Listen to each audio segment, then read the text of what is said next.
এক রাজমহিষী প্রথম দিন বিয়ের রাত্রিতে তার স্বামী রাজকুমার বিয়ের রাত্রিতে ফুল বাসরে ফুলসজ্জায় তিনি রাজমহিষীকে প্রথম একটা গিফট দিয়েছেন, বহুমূল্য নেকলেস, বহুমূল্য এটা দিয়েছেন। এটা পেয়ে নবরাজমহিষী অত্যন্ত খুশি এবং একটা স্মৃতিস্বরূপ সবসময় পরে একটা গর্ব অনুভব করে, সবসময় পরে থাকেন, নিজেকে সৌভাগ্যবতী বলে মনে করেন, আর এটার দ্বারা তিনি অত্যন্ত সম্মানিত বলে মনে করেছেন। তাই এটাকে অত্যন্ত যত্ন সহকারে সবসময় পরে একটা আড়ম্বর এবং তার একটা আভিজাত্য তিনি প্রদর্শন করতেন।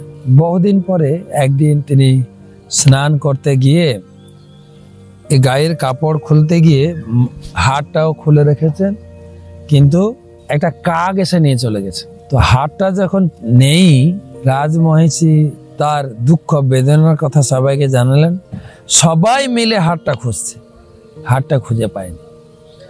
রাজা এসে বললেন, দেখো তুমি ওই হারের আশা ছেড়ে দাও, আমি তোমাকে এর থেকে আরো বহুমূল্য হার দেব।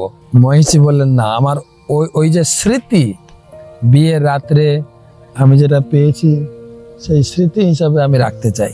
তখন রাজকুমার বাধ্য হয়ে ঘোষণা দিলেন, হুলিয়া দিলেন যে আমার রাজমহিষীর হার যে হারিয়েছে সেটা যদি কেউ খুঁজে দেবে তাকে তার দ্বিগুণ মূল্য, ধরো হারের দাম 1 কোটি, সে দ্বিগুণ মূল্যের উপহার পাবে। এই মেসেজ সবার কাছে যখন পৌঁছেছে, সবাই চিন্তা করছে হারটা যদি খুঁজে পেতাম তাহলে তো আমি তো একদিনেই কোটিপতি হয়ে যাব, তাহলে আমার আর কিছু করতে হবে না।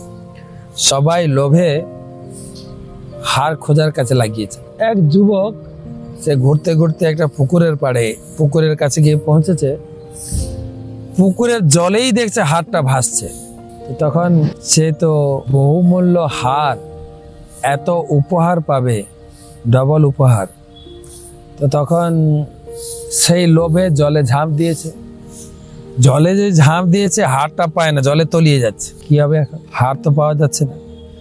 2-3 বার 4 বার লোভের বশবর্তী হয়ে জলে ঝাঁপ দিয়েছে, হার উদ্ধার করতে পারেন। বেচারা অত্যন্ত ক্লান্ত হয়ে হাঁপিয়ে গেছেন জলে সাঁতার কাটতে কাটতে, জলে ডুবতে ডুবতে।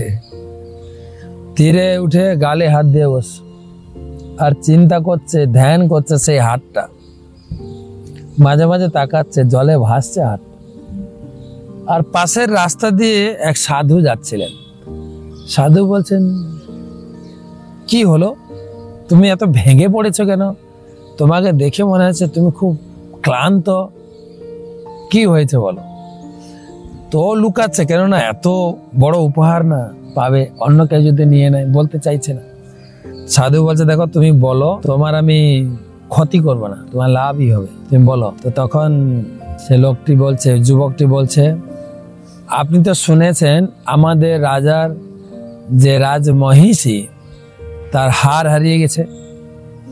তো সে তো ঘোষণা দিয়েছে দ্বিগুণ উপহার পাবে যে হারটা খুঁজে দেবে। তো আমি সেই হারটা, দেখুন জল দেখছি, এখনো দেখেন জলে ভেসে আছে, দেখেন জলে ভাসছে, দেখেন। আর আমি যখন জলে ঝাঁপ দিই হারটা পাই না, এটা কি করে হতে পারে? দেখুন হারটা ভাসছে, আপনি নিজের চোখে দেখুন।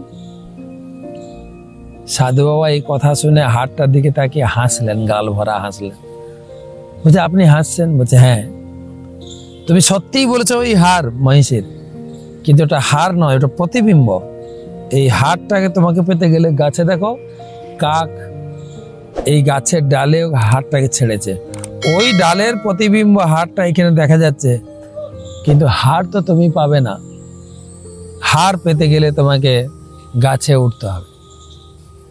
ঠিক এটাও সেরকম, আমরা সুখ চাইছি, শান্তি চাইছি, আনন্দ চাইছি, এই জগতে কিছু নেই তো আনন্দের ছোঁয়া।